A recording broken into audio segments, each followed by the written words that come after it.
Parce que, justement, quand elle est partie du CHUM, elle avait fait vérifier et c'était oui, on le faisait à Marie Clarac.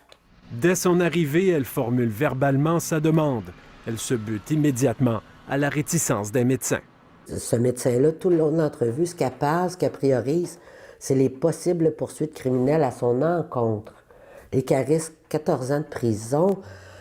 Et on comprend vite que tabarouette, on n'est pas au bout de nos peines. Le médecin me propose... Madeleine Lessard raconte son inquiétude dans son journal intime. La loi me permet de demander l'aide à mourir. Je suis venue ici à cause de cet engagement de Marie Clarac. Samedi, le 14, j'apprends que ce n'est pas possible. Je vis une grande détresse, trahison.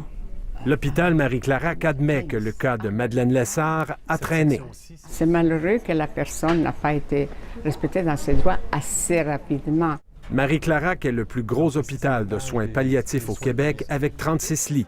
Depuis l'entrée en vigueur de la loi en 2015, Madeleine Lessard aurait été la seule à rédiger une demande d'aide médicale à mourir ici. Je suis témoin de personnes qui disent ici on est au paradis, pourquoi aller au paradis? C'est-à-dire il y en a qui partent après quand de voir qu'on soulage la douleur et qu'on donne les soins vraiment avec beaucoup de compassion, beaucoup d'amour et de tendresse. Les gens changent d'idée. 10 médecins travaillent ici en soins palliatifs. Tous refusent de pratiquer l'aide médicale à mourir. Quand on sait que dans le Québec, dans tous les hôpitaux, il y a des médecins qui n'acceptent pas de passer à l'acte, il y en a un petit nombre, mais je me dis, je pense que la difficulté est là.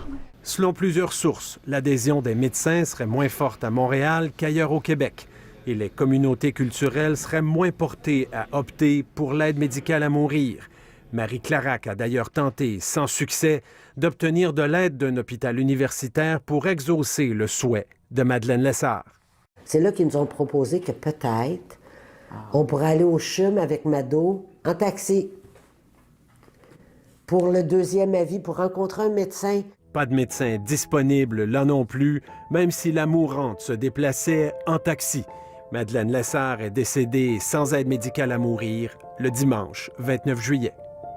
C'est pas juste j'ai le goût d'avoir l'aide médicale à mourir, c'est un droit profond que la personne a puis qu'elle n'a pas pu avoir. Puis on veut pas que ça se répète pour n'importe qui.